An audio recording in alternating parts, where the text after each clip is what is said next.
ஸ்திரீகளில் ரூபவதியே, அதை நீ அறியாயாகில், மந்தையின் காலடிகளைத் தொடர்ந்து போய், மேய்ப்பர்களுடைய கூடாரங்களண்டையில் உன் ஆட்டுக்குட்டிகளை மேயவிடு. உன்னதப்பாட்டு 1:8. ஸ்திரீகளில் ரூபவதியே, அதை நீ அறியாயாகில், மந்தையின் காலடிகளைத் தொடர்ந்து போய், மேய்ப்பர்களுடைய கூடாரங்களண்டையில் உன் ஆட்டுக்குட்டிகளை மேயவிடு என்று சூலேமித்தியாளிடம் எருசலேமின் குமாரத்திகள் வேண்டுதல் செய்கிறார்கள். கருப்பாயிருக்கும் சூலேமித்தியாளை ஸ்திரீகளில் ரூபவதி என்று வருணிக்கிறார்கள். இன்று நமது கிறிஸ்தவ உலகத்தில் மற்ற தேவப்பிள்ளைகளின் அழகற்ற நிலையையும் குறைகளையும் மிகைப்படுத்தி அவர்களின் நல்ல குணாதிசயங்களையும் நல்ல கிரியைகளையும் பாராட்டாமல் இருக்கிறோம். மணவாளனின் மந்தையை தேடி காணும்படியான பாதையை அறியாத மணவாட்டி செய்ய வேண்டியது என்னவெனில், தன் தோழிகளின் மூலம் தேவ மந்தையின் காலடிகளைத் தொடர்ந்து போய், மேய்ப்பர்களுடைய கூடாரங்கள் அண்டையில் போய் தன் ஆட்டுக்குட்டிகளை மேயவிட வேண்டும். ஆட்டுக்குட்டிகள் என்றால் தனது ஆவிக்குரிய பிள்ளைகளாகும். இன்று உங்களிடமுள்ள பெரிய குறை என்னவெனில், உங்களது ஆட்டுக்குட்டிகளை மற்ற மேய்ப்பர்களுடைய கூடாரங்களின் அருகாமையில் விட்டுவிட தயங்குகிறீர்கள். மற்ற சபை மேய்ப்பர்களும் இந்த மேய்ப்பர்களுடைய கூடாரங்களில் இருக்கின்றார்கள். கண்களால் காணாத கிறிஸ்துவின் சபையானது உலகெங்கிலும் வியாபித்து இருக்கிறது. சகல வல்லமையுள்ள எங்கும் பரவியிருக்கும் தேவனை ஒரு உள்ளூர் சபைக்குள் அடைத்துவிட முடியாது. மற்ற சபை மேய்ப்பர்களை கொல்ல போதர்களென்று தீர்த்துவிடாதே. அவர்கள் நீங்கள் நம்பும் சில தத்துவங்களை ஏற்றுக்கொள்ளாமல் இருக்கக்கூடும். நீங்கள் மூளைக்கல்லாயிருக்கும் கிறிஸ்துவின் மேல் உங்கள் சபையை கட்டாமல் சில தத்துவங்கள் மேல் உங்களின் சபையை கட்டியிருக்கிறீர்கள். அந்த மேய்ப்பர்கள் கர்த்தரின் படைப்பு, இரட்சிப்பின் திட்டம், கிறிஸ்துவின் கன்னியின் வயிற்றில் பிறந்தல், தேவன் மாமிசத்தில் வெளிப்பட்டல், கிறிஸ்துவின் இரத்தத்தின் மூலம் இரட்சிப்பு, கிறிஸ்துவின் பிறப்பு, வாழ்க்கை, சிலுவை மரணம், உயிர்த்தெழுதல், பரமேறுதல், நித்திய சீவன், பரிசுத்தாவியானவரின் ஆழ்தத்துவம், பரிசுத்தாவியானவரின் ஊழியம், ஒரே கிறிஸ்துவின் சரீரமாகிய உலகமெங்கும் வியாபிக்கும் சபை, கிறிஸ்துவின் இரண்டாம் வருகை, மரித்தவர்களின் சரீர உயிர்த்தெழுதல், நியாயத்தீர்ப்பு, நரகம், பரலோகம் போன்ற சாத்தியங்களை ஏற்றுக்கொண்ட எந்த போதகரும் இந்த மேய்ப்பர்களுடைய கூடாரங்களில் இருக்கிறார்கள். சில மிக முக்கியமில்லாத கொள்கைகளில் நீங்கள் அவர்களிடமிருந்து வேறுபாடுகள் இருக்கலாம். உங்களின் சில மிக முக்கியமில்லாத உபதேசங்களான இரகசிய வருகை, முழுக்கு ஞானஸ்நானம், அந்நிய பாஷை போன்றவைகளின் மூலம் கிறிஸ்துவின் ஒரே சரீரத்தை வெட்டிக்கூறு போட வேண்டாம். நீங்கள் பெற்ற பரிசுத்தவாதியானவரின் ஆவிக்குரிய அனுபவங்கள் மற்ற தேவ பிள்ளைகளுக்கு கிடைக்காமல் இருக்கலாம். கிரியைகளிலேயும் வித்தியாசங்களுண்டு, எல்லாருக்குள்ளும் எல்லாவற்றையும் நடப்பிக்கிற தேவன் ஒருவரே. கொரிந்தியர் 12:6. எல்லாரும் ஒரே ஆவியினாலே ஒரே சரீரத்திற்குள்ளாக ஞானஸ்நானம் பண்ணப்பட்டு. கொரிந்தியர் 12:13. ஆவிக்குரிய அனுபவங்களில் வித்தியாசம் உண்டு. வரங்களில் வித்தியாசங்கள் உண்டு. ஆவியானவர் ஒருவரே. ஊழியங்களிலேயும் வித்தியாசங்கள் உண்டு. கர்த்தர் ஒருவரே. கொரிந்தியர் 12:4. உங்களுக்கு கிடைத்த அந்நிய பாஷை பேசும் வரமோ அனுபவமோ மற்ற தேவப்பிள்ளைகளுக்கு கிடைத்திருக்காது. ஆனால் கர்த்தர் ஒருவரே. கொள்ள உபதேசியர்கள் யாரென்றால், மேலே கூறப்பட்ட மிக முக்கியமான அடிப்படை கொள்கைகளை அல்லது விசுவாச பிரமாணத்தை ஏற்றுக்கொள்ளாதவர்கள்தான். இந்த கொள்ள உபதேசியர்கள் மேய்ப்பர்களுடைய கூடாரங்களில் காணப்படமாட்டார்கள். ஆகவே முக்கியமில்லாத கொள்கை வித்தியாசத்தினால் கிறிஸ்துவின் ஒரே சரீரத்தை வெட்டிக்கூறு போட வேண்டாம். என் பிரியமே, பார்வோனுடைய இரத்தங்களில் பூண்டிருக்கிற பரிகள் பவுஞ்சுக்கு உன்னை ஒப்பிடுகிறேன். உன்னதப்பாட்டு 1:9 என்று தன் மணவாளனை நோக்கி மணவாட்டி பாடுகிறாள். என் பிரியமே என்று கிறிஸ்து தன் சொந்த ஜனத்தை அழைக்கிறார். நாம்தான் அவரின் எரியும் அக்கினியான அன்பின் சக்தியால் ஈர்ப்பிக்கும் பொருள். அவரது அன்பின் இவ்வாலை எப்போதும் எரிந்து கொண்டிருக்கின்றது. ஆனால் நாம் அவர்மேல் வைக்கும் அன்பு ஊசலாடிக்கொண்டோ குறைந்து கொண்டோ இருக்கின்றது. அவரது அன்போ அவரின் இருதயத்தின் அடியிலிருந்து புறப்பட்டு அவரது வார்த்தைகளால் வெளிப்பட்டு உங்களை என் பிரியமே என்று அழைக்கிறது. இந்த அக்கினிமயமான அவரது நேசம், அவரின் அன்பை புரிந்து கொள்ளாமல் உங்களின் அலட்சியமான நீடிய உறக்கத்திலிருந்து தட்டி எழுப்பி வற்றாததும் எப்போதும் சுரக்கும் நீரோடையாக உங்கள் மேல் ஊற்றப்படுவதை உணரச் செய்யும். உங்களின் கடந்த கால தோல்விகளை எண்ணி உங்களை தானாகவே குற்றவாளி எனத் தீர்த்து, நீங்கள் உங்களின் ஆவிக்குரிய வாழ்க்கையில் பலவீனராகி இருக்கிறீர்கள். அல்லது சாத்தானின் மிகைப்படுத்தும் குற்றச்சாட்டுகளைக் கேட்டோ நீங்கள் குற்ற மனப்பான்மையில் இருக்கலாம். ஆனால் மணவாளன் உங்களை பார்வோனுடைய இரத்தங்களுடன் ஒப்பிட்டு நீங்கள் பலவீனமான மனிதன் அல்ல என்று கூறுகிறார். உங்களால் பார்வோனுடைய இரத்தங்களை மேற்கொள்ளும் வல்லமை உங்களில் வாசமாயிருக்கும் பரிசுத்தாவியானவர் உங்களுக்குத் தருகிறார். எகிப்தியர் உங்களை பின்தொடர்ந்து வரும்படி நான் அவர்கள் இருதயத்தைக் கடினப்படுத்தி, பார்வோனாலும் அவன் இரத்தங்கள் குதிரை வீரர் முதலாகிய அவனுடைய எல்லா இராணுவத்தாலும் மகிமைப்படுவேன்.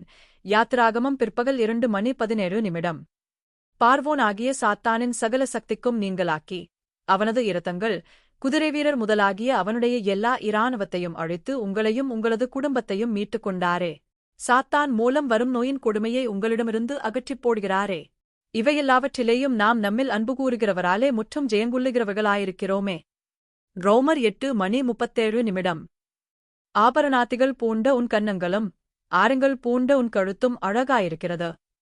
உன்னதப் பாட்டு ஒரு மணி 10 என்று மணவாளன் தன் மணவாட்டியின் அழகான ஆபரணாத்திகள் பூண்ட கன்னங்களையும் ஆரங்கள் பூண்ட கழுத்தையும் வர்ணித்து பாடுகிறார். இந்த சரீர பாகங்கள் ஆண்டவர் அளிக்கும் ஆபரணாத்திகள் ஆரங்கள் மூலம் அழகாக்க காட்சியளிக்கிறது. நம்மில் சிலருக்கு அருளும் பரிசுத்தாவியானவரின் அழகான வரங்களால் கிறிஸ்துவின் எல்லா சரீர பாகங்களும் மகிமையடைகிறது. ஒரு தனி நபருக்கு அருளப்படும் வரத்தால் முழு சரீரமும் கனமடைகிறது. கிறிஸ்துவாகிய சரீரத்திற்கு இந்த வரங்கள் மிகவும் அவசியம். இந்த வரங்களின் மூலம் அநேகர் கவர்ந்து இழுக்கப்பட்டு இரட்சிக்கப்படுகிறார்கள். உங்களுக்கு சிலருக்கு ஒன்றோ அல்லது அதற்கு மேலாக சில ஆவியின் வரங்களை பரம மணவாளன் கொடுக்கக்கூடும். அல்ல, அல்லது இந்த வரங்களைக் காண்பித்து உங்களது ஊழியங்களை மேன்மை பாராட்டுவதற்கு அல்ல. முழு கிறிஸ்துவின் சரீரத்தை அழகுபடுத்துவதற்கு மாத்திரம் இவைகள் கொடுக்கப்பட்டிருக்கிறது. உலகப்பிரகாரமாக ஒரு பெண் நகையணிந்து தனது கன்னங்களையோ கழுத்தையோ வெளிப்படையாக காண்பித்து அழகாக்க காட்சியளிக்கிறாள். இன்று ஒரு கிறிஸ்தவ பெண் ஒரு தங்க தாலி செயினை அணிந்து கொண்டாலே பெந்தெகோஸ்தே சபை போதகர்கள் அவளை குற்றவாளி எனத் தீர்ப்பு செய்கிறார்கள். ஒரு கிறிஸ்தவ மணப்பெண் தன் தலையில் பூ வைத்து அலங்கரித்தாலோ நகை அணிந்தாலோ தனது ஆத்தும மணவாளன் பொறாமை கொள்வாரா? இந்த போதகர்கள் வேறு ஒரு கிறிஸ்துவை, அதாவது பூ வைத்து அலங்கரிக்கும் அல்லது சில நகைகள் அணிந்து அழகுபடுத்தும் பெண்களின் மேல் பொறாமை கொள்ளும் வேறு ஒரு கிறிஸ்துவை வெளிப்படுத்துகிறார்கள். இதை செய் அதை செய்யாதே என்று பழைய ஏற்பாட்டின் 10 கற்பனைகளை கூட்டிக் கொள்கிறார்கள். வெள்ளிப் பொட்டுகளுள்ள பொன் ஆபரணங்களை உனக்கு பண்ணிடுவோம். உன்னதப் பாட்டு ஒரு மணி 11 தனது அழுக்கடைந்த ஆடைகளினாலும் தனது கருப்பு நிறத்தாலும் தன்னை வெறுத்து நோக்கும்போது மணவாளன் அவளை அணுகி இவ்வாறு பாடுகிறார். இந்த வசனத்தில் நான் என்ற பதத்திற்குப் பதிலாக நாம் என்ற பதத்தை பரிசுத்தாவியானவர் உபயோகப்படுத்துகிறார். இது திரியேக தேவனை வெளிப்படுத்துகிறது. இந்த மூவரும் இணைந்து ஒருவராக செயல்பட்டு மணவாட்டிக்கு பொன் ஆபரணங்களை உண்டு பண்ணுகிறார்கள். பொன் என்பது நமது சோதிக்கப்படும் விசுவாசம். அழிந்து போகிற பொன் அக்கினியினாலே சோதிக்கப்படும். அதைப் பார்க்கிலும் அதிக விலையேறப் பெற்றதாயிருக்கிற உங்கள் விசுவாசம் சோதிக்கப்பட்டு இயேசு கிறிஸ்து வெளிப்படும்போது உங்களுக்கு புகழ்ச்சியும் கனமும் மகிமையுமுண்டாக காணப்படும். 1 பேதுரு 1:7 நீங்கள் பிதாவாகிய தேவனை கிறிஸ்துவின் மூலம் செய்த ஜெபங்களுக்கு பரத்திலிருந்து பதில் வராமலிருக்கும். ஏமாற்றம் அடைந்து இருக்கலாம். ஆனால் நீங்கள் தேவனை விசுவாசித்து அவரின் புரிந்து கொள்ள முடியாத ஞானத்தை கண்மூடி நம்பி அவரிடம் ஒட்டிக்கொள்ளும்போது உங்களது விசுவாசம் பொன்னாகுகிறது. கர்த்தருடைய சொற்கள் மண்குவியில் 7 தரம் உருக்கி புடமிடப்பட்ட வெள்ளிக்குப்பான சுத்த சொற்களாயிருக்கிறது. சங்கீதம் 12:6 உங்களது சொந்த அனுபவத்தால் பிதாவின் வாக்குத்தத்தங்கள் புடமிடப்பட்ட வெள்ளிக்குப்பான சுத்த சொற்களாயிருக்கிறது. அவரது வாக்குத்தத்தங்களை நீங்கள் அவருக்குக் காத்திருந்து பொறுமையோடு சுதந்திரித்துக் கொள்ளும்போது பிதாவின் வார்த்தைகள் வெள்ளிக்குப்பான சுத்த சொற்களாயிருக்கிறது. கிறிஸ்து தனது இரத்தம் சிந்தி வெளிப்படுத்தின அன்பினால் அந்த வாக்குத்தத்தங்களை பரிசுத்தாவியானவர் மூலம் நிறைவேற்றுவார். பிதாவின் மூலம் ஆரம்பித்த விசுவாசத்தை கிறிஸ்து பரிசுத்தாவியானவர் மூலம் முடிக்கிறார். கிறிஸ்து தனது அன்பினால் முதல் நாளன்றே உங்களுக்கு பதில் அனுப்பியிருப்பார். ஆனால் பரிசுத்தாவியானவர் உங்களது விசுவாசத்தை அழிந்து போகிற பொன் அக்கினியினாலே சோதித்து புடமிடுகிறார்.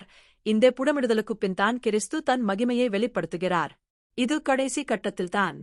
கானான் ஊரில் தனது மகிமையை கடைசியில்தான் வெளிப்படுத்தி அந்த கல்யாண வீட்டில் புகழ்ச்சியையும் கனத்தையும் கொண்டு வந்தார். இந்த பொன் ஆபரணங்கள் உங்களுக்கு இந்த உலகில் ஆசீர்வாதங்களை மாத்திரம் கொண்டு வராமல் உங்களை நித்தியத்தில் அலங்கரிக்கும். ராஜா தமது பந்தியிலிருக்குந்தனையும் என்னுடைய நலததைலம் தன் வாசனையை வீசும். உன்னதப் பாட்டு ஒரு மணி 12 என்று மணவாட்டி தனது உள்ளத்தில் வசிக்கும் மணவாளனை வாசனையை வீசும் என்னுடைய நலததைலம் என்று மணவாட்டி அழைக்கிறாள். நாம் ஒருவரால் சாவாமையுள்ளவரும் சேரக்கூடாத ஒளியில் வாசம் பண்ணுகிறவரும் மனுகரில் ஒருவரும் கண்டிராதவரும் காணக்கூடாதவருமாயிருக்கிற பரமபிதாவோடு ஐக்கியம் வைக்கும்படி அழைக்கப்பட்டிருக்கிறோம். 1 தீமோத்தேயு 6:15-16 அவருடைய பந்தியில் பங்கு பெறும்படி நாம் தகுதியுள்ளவர்களாக மாற்றப்பட்டிருக்கிறோம். நித்திய ஆவியினாலே தம்மைத்தாமே பழுதற்ற பலியாக தேவனுக்கு ஒப்புக் கொடுத்த கிறிஸ்து தனது நீதியின் நிமித்தம் உங்களுடைய நல்ததலமாயிருக்கிறார். இவர் தனது வாசனையை உங்களுக்கு அனுப்பி உங்களை பரிசுத்தமாக்குகிறார். இந்த நலததெலத்தை உங்களது அயராத ஊழியத்தின் மூலமாகவோ நீண்ட ஜெபத்தின் மூலமாகவோ சம்பாதிக்கவில்லை. ஆனால் மணவாளனின் இரத்தினால் அவர் சம்பாதித்த நீதியின் மூலமாக இந்த நலத தைலம் உங்களின் வாசம் செய்கிறார். மரியாள் வெளியேறப் பெற்ற கொலங்கமில்லாத நலதம் என்னும் தைலத்தில் ஒரு இராத்தல் கொண்டு வந்து அதை இயேசுவின் பாதங்களில் பூசி தன் தலைமயிரால் அவருடைய பாதங்களைத் துடைத்தாள். அந்த வீடு முழுவதும் தைலத்தின் பரிமளத்தினால் நிறைந்தது. யோவான் 12:3. இதேபோல நாமும் நம்முடைய விலைமதிப்பு இல்லாத நலதம் போன்ற பொருட்களால் கிறிஸ்துவின் சரீரமாகிய சபையின் மேல் ஊற்ற வேண்டும்.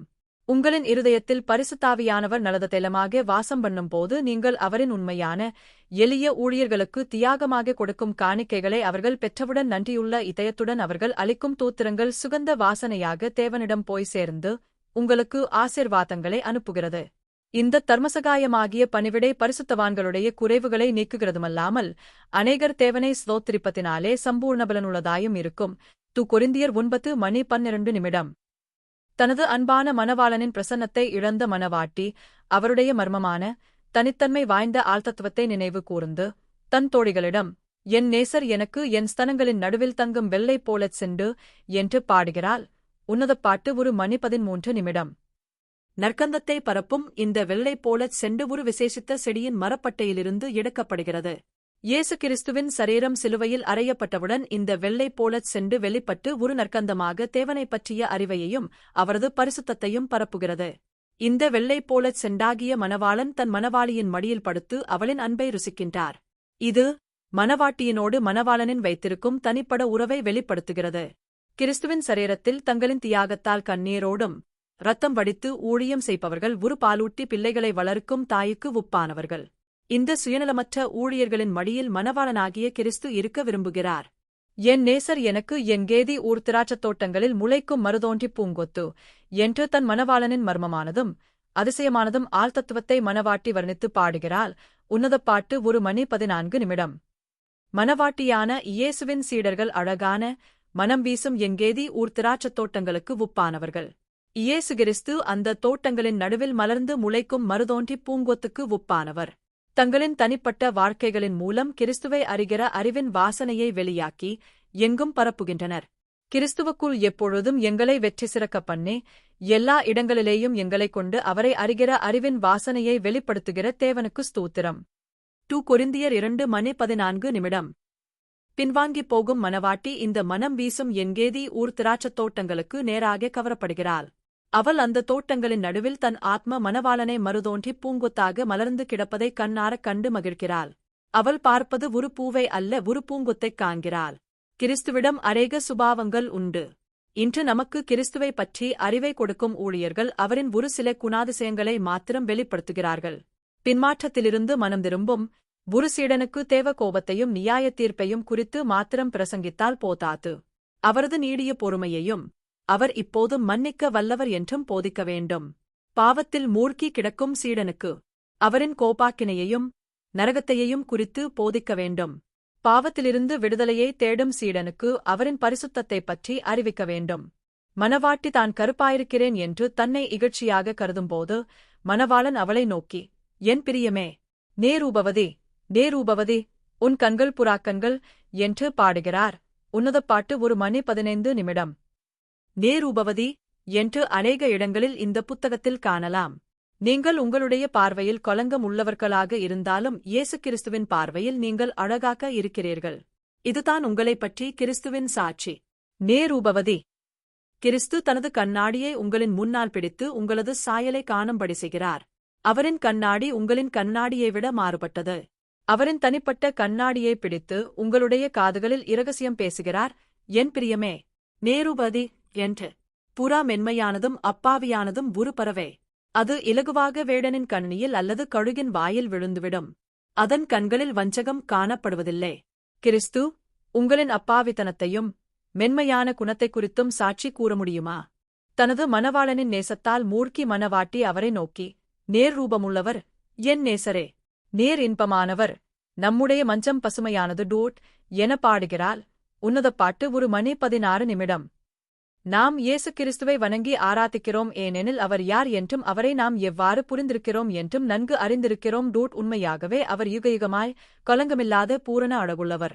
வானத்திலாவது பூமியிலாவது பூமியின் கீழாவது ஒருவனும் அந்த புஸ்தகத்தைத் திறக்கவும் அதைப் பார்க்கவும் கூடாதிருந்தது. இதோ யூதா கோத்திரத்துச் சிங்கமும் தாவீதின் வேறுமானவர் புஸ்தகத்தை திறக்கவும் அதன் 7 முத்திரைகளையும் உடைக்கவும் ஜெயங்கொண்டிருக்கிறார்.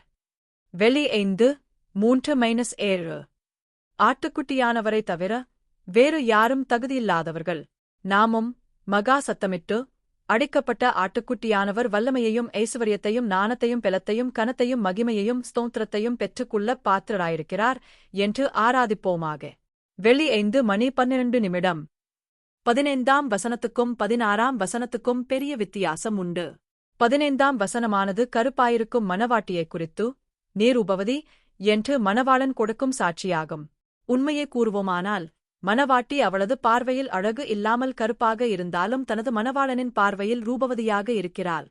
ஆனால் 16ஆம் வசனம் மணவாட்டியானவள் மணவாளனைக் குறித்து நேர் ரூபமுள்ளவர் என்று கூறும் உண்மையான வாயின் அறிக்கையாகும். நம்முடைய மஞ்சம் பசுமையானது என மணவாட்டி ஆனந்தமடைகிறாள். ஆச்சரியத்திற்குரிய காரியம் என்னவெனில் தகுதிவாய்ந்த மணவாளன் தகுதியில்லாத மணவாட்டியுடன் தன் மஞ்சத்தை பகிர்ந்து கொள்கிறார். அவரின் மஞ்சம் நம்முடைய மஞ்சமாகிவிட்டது. அவரின் மஞ்சம் என்றால் கிருபை, இரக்கம், பரிசுத்தம் தங்குகின்ற அவரின் சொந்த மறைவிடம். இந்த மறைவிடத்தில் அவரின் அன்பையும் கிருபையையும் இரக்கத்தையும் நாம் அளவில்லாமல் பெற்றுக்கொள்ளலாம். நம்முடைய வீட்டின் உத்திரங்கள் கேதுருமரம், நம்முடைய மச்சு தேவதாருமரம் என்று தனக்கும் தன்னுடைய மணவாளனுக்கும் சொந்தமான வீட்டைப் பற்றி மணவாளன் பாடுகிறாள். உன்னதப்பாட்டு 1:17. இந்த வீட்டின் உத்திரங்கள் கேதுருமரத்தால் உண்டானது, மச்சு தேவதாருமரத்தால் உண்டானது. நாம் குடியிருக்கும் ஆவிக்குரிய கூடாரமானது பரிசுத்தவான்களுடைய விண்ணப்ப ஜெபங்களால் வலிமை பெற்றதாயிருக்கிறது. இது மாத்திரம் அல்ல, நமக்காக தேவனாகிய பிதாவின் முன்னாள் தேவகுமாரன் கிறிஸ்துவின் பரிந்து பேசும் ஜெபத்தாலும் நமது வீட்டின் உத்திரங்களும் மச்சும் பெலனடைந்து சாத்தனாலும் அந்தி கிறிஸ்துவாலும் உள்ளே நுழைய முடியாமல் இருக்கிறார்கள். கொள்ள போதகர்களின் உபதேசங்களிலிருந்து நமது ஆவிக்குரிய கூடாரத்தை அந்தி கிறிஸ்து தாக்குதல் செய்யாமல் காக்க அநேக தேவ ஊழியர்கள் இருபுறம் கருக்குள்ள பட்டயமான தேவ வசனத்தை வைத்து நமக்காக யுத்தம் பண்ணி நமது வீட்டை காத்து வருகிறார்கள். நான் சாரோனின் ரோஜாவும் பள்ளத்தாக்குகளின் லீலிபுஷ்பமுமாயிருக்கிறேன் என்று தனது தாழ்ந்த தன்மையையும் நிகழ்நிலையையும் உணர்ந்து எருசலேமின் தோழிகளிடம் கூறுகிறாள். நான் இலையுதிர் காலத்தில் சாரோனின் சமதளத்தில் மலரும் ஒரு சிறிய ரோஜாவாக இருக்கிறேன். நான் கடின பள்ளத்தாக்கில் வளரும் ஒரு லில்லிப் பூவாக இருக்கிறேன் என்று கூறுகிறாள். உன்னதப்பாட்டு 2:1. உண்மையான ஒரு கிறிஸ்துவின் மணவாட்டி எப்போதும் தன்னை மற்ற தேவ பிள்ளைகளிடத்தின் முன்னால் தாழ்த்துகிறாள். உண்மையான ஒரு கிறிஸ்துவின் மணவாட்டி தனக்கோ தனது ஊழியத்திற்கோ எந்தவிதமான புகழையும் விரும்ப மாட்டாள். மற்றவர்கள் தம்மை புகழும்போது நான் இலையுதிர் காலத்தில் சாரோனின் சமதளத்தில் மலரும் ஒரு சிறிய ரோஜாவாக இருக்கிறேன், நான் கடின பள்ளத்தாக்கில் வளரும் ஒரு லில்லிப் பூவாக இருக்கிறேன் என்று கூறுவாள். பிரதானமான அப்போஸ்தலனாகிய பவுல் தன்னை குறித்தோ தனது ஊழியத்தைக் குறித்தோ அல்லது தனக்கு கிடைத்த தரிசனங்களைக் குறித்தோ மேன்மை பாராட்டாமல் பிரதான பாவினான். 1 தீமோ 1:15. என்றும் நான் அப்போஸ்தலரெல்லாரிலும் சிறியவனாயிருக்கிறேன். தேவனுடைய சபையை துன்பப்படுத்தினதினாலே நான் அப்போஸ்தலன் என்று பேர் பெறுவதற்கும் பாத்திரன் அல்ல என்றும் 1 கொரி 15:8-9 கூறுகிறார். கொர்நேலியு பேதுருவின் பாதத்தில் விழுந்து பணிந்து கொண்டவுடன் பேதுரு அவனைத் தூக்கியெடுத்து, எழுந்திரும், நானும் ஒரு மனுகந்தான் என்றான். அப்போஸ்தலர் 10:26. பர்னபாவையும் பவுலையும் தேவர்கள் என்று புகழ்ந்து அவர்களுக்கு யூபித்தருடைய கோவில் பூஜாசாரி எருதுகளையும் பூமாலைகளையும் வாசலண்டையிலே கொண்டு வந்து ஜனங்களோடே கூட அவர்களுக்கு பலியிடப் போனவுடன் அப்போஸ்தலராகிய பர்னபாவும் பவுலும் அதைக் கேட்டபொழுது தங்கள் வஸ்திரங்களைக் கிழித்துக்கொண்டு கூட்டத்துக்குள்ளே ஓடி உரத்த சத்தமாய், மனுகரே, ஏன் இப்படிச் செய்கிறீர்கள்? நாங்களும் உங்களைப் போலப் பாடுள்ள மனுகர்தானே என்று கூறினர். அப்போஸ்தலர் 14:8-15. அநேக ஆண்டுகளுக்கு முன்பு ஒரு பிரசித்த பெற்ற சுவிசேடகருக்கு ஒரு ஆலோசனை கடிதம் எழுதியவுடன் அவர் எனக்கு, பிரதர், நான் ஒரு சாதாரண மனிதன் அல்ல, நான் ஒரு தேவ மனிதன் என்று பதிலளித்தார். அப்போஸ்தலன் பவுலோ வேறு எந்த அப்போஸ்தலரோ நான் ஒரு தேவ மனிதன் என்றோ அல்லது விசேஷ கிருபை பெற்ற மனிதன் என்றோ கூறவில்லை. அநேக ஆண்டுகளுக்கு முன்பு ஒரு பிரசித்த பெற்ற சுவிசேடகருக்கு ஒரு ஆலோசனை கடிதம் எழுதியவுடன் அவர் எனக்கு, பிரதர், நான் ஒரு சாதாரண மனிதன் அல்ல, நான் ஒரு தேவ மனிதன் என்று பதிலளித்தார். அப்போஸ்தலன் பவுலோ வேறு எந்த அப்போஸ்தலரோ நான் ஒரு தேவ மனிதன் என்றோ அல்லது விசேஷ கிருபை பெற்ற மனிதன் என்றோ கூறவில்லை. சத்தியம் பேசுவோமாகில் ஒரு உண்மையான கிறிஸ்துவின் மணவாட்டி ஒரு முட்களின் மத்தியில் மலரும் ரோஜா பூவைப் போலிருக்கிறாள். முட்களின் மத்தியில் மலரும் ஒரு ரோஜாவுக்கு பாதுகாப்பு கொடுப்பது முட்கள்தான். முட்கள் செடியின் அங்கங்களாக இருக்கிறது. முட்கள் மலரை மலரவிடாமல் தடுப்பது கிடையாது. ஆனால் பாதுகாப்பு கொடுக்கிறது. முட்கள் கடந்த கால பாவங்களாக இருக்கலாம், அல்லது கடந்த கால தோல்விகளாக இருக்கலாம், அல்லது கிறிஸ்துவின் நாமத்தில் வரும் உபத்திரவங்களாக இருக்கலாம். அன்றியும் அவருடைய தீர்மானத்தின்படி அழைக்கப்பட்டவர்களாய் தேவனிடத்தில் அன்பு கூறுகிறவர்களுக்குச் சகலமும் நன்மைக்கு ஏதுவாக நடக்கிறதென்று அறிந்திருக்கிறோம். ரோமர் 8:28. இந்த முட்களும் நமது நன்மைக்கு ஏதுவாக நடக்கிறதென்று அறிய வேண்டும். முள்ளுகளுக்குள்ளே லீலிபுஷ்பம் எப்படி இருக்கிறதோ அப்படியே குமாரத்திகளுக்குள்ளே எனக்குப் பிரியமானவளும் இருக்கிறாள் என்று மணவாளன் தன் மணவாட்டியை குறித்து சாட்சி கொடுக்கிறார். உன்னதப்பாட்டு 2:2. கடினமான பள்ளத்தாக்கில் எப்படி லீலிபுஷ்பம் வளர்கிறதோ நீங்களும் பள்ளத்தாக்கிலே வளர்கிறீர்கள். தேவனது கிருபையினால் உண்டாகும் உங்களின் இந்த ஆவிக்குரிய வளர்ச்சியை மனிதனின் கண்களுக்கு தெரியப்படாது. ஏனெனில் இந்த வளர்ச்சியை கொடுப்பது தேவன்தான். ஆவிக்குரிய அர்த்தத்தில் நாம் வாழும் இந்த உலகம்தான் ஒரு பள்ளத்தாக்கு. இது ஒரு பாவமும் மரணமும் நிறைந்த பள்ளத்தாக்கு. இது கண்ணீர், கவலை நிறைந்த பள்ளத்தாக்கு. சோதனைகள், போராட்டங்கள் நிறைந்த பள்ளத்தாக்கு. நம்பிக்கையின்மை, துன்பங்கள், உபத்திரவங்கள் நிறைந்த பள்ளத்தாக்கு. நீங்கள் இந்த உலகத்திலிருக்கும்போது இந்த பள்ளத்தாக்கில்தான், மலையுச்சியில் அல்ல, வாழ்ந்து வருகிறீர்கள். சில சமயங்களில் மறுரூப மலையின் இயேசுவின் சீடர்களுக்குக் கிடைத்த தரிசனங்கள் உங்களுக்கு கிடைக்கக்கூடும். பேதுரு இயேசுவை நோக்கி, ஆண்டவரே, நாம் இங்கே இருக்கிறது நல்லது. உமக்குச் சித்தமானால் இங்கே உமக்கு ஒரு கூடாரமும், மோசேக்கு ஒரு கூடாரமும், எலியாவுக்கு ஒரு கூடாரமுமாக 3 கூடாரங்களைப் போடுவோம் என்றான். பேதுருவைப் போல நாம் இங்கே இருக்கிறது நல்லது என்று சொல்ல வேண்டாம். நீங்கள் இந்த பள்ளத்தாக்கில் தற்செயலாக இருக்கவில்லை. நீங்கள் லீலிபுஷ்பம் வளரும் இந்த பள்ளத்தாக்கின் சொந்தக்காரர்கள்தான். உங்களின் வாழ்க்கையானது எப்போதும் பேரின்பம் நிறைந்ததாக இருக்காது. உங்கள் வாழ்க்கை முட்கள் சூழ்ந்துள்ள ரோஜாவைப் போலாகும், அல்லது பள்ளத்தாக்கில் வளரும் லீலிபுஷ்பதைப் போலாகும். குமாரத்திகளுக்குள்ளே எனக்கு பிரியமானவளும் இருக்கிறாள் என்று மணவாளன் கூறுகிறார். முட்கள் சூழ்ந்திருந்தாலும் ரோஜா மலர்கிறது. முட்கள் இருக்கட்டும், லீலிபுஷ்பம் பள்ளத்தாக்கில் வளரத்தான் செய்யும். இந்த முட்கள் குற்றம் கண்டுபிடிக்கும் எருசலேமின் தோழிகள் போலாகத்தான். இந்த தோழிகள் உங்களை எப்போதும் குற்றம் கண்டுபிடித்து முட்களைப் போல குத்திக் கொண்டிருக்கலாம். இந்த தோழிகளின் மத்தியில் சில தீர்க்கதரிசிகளும் இருக்கிறார்கள்.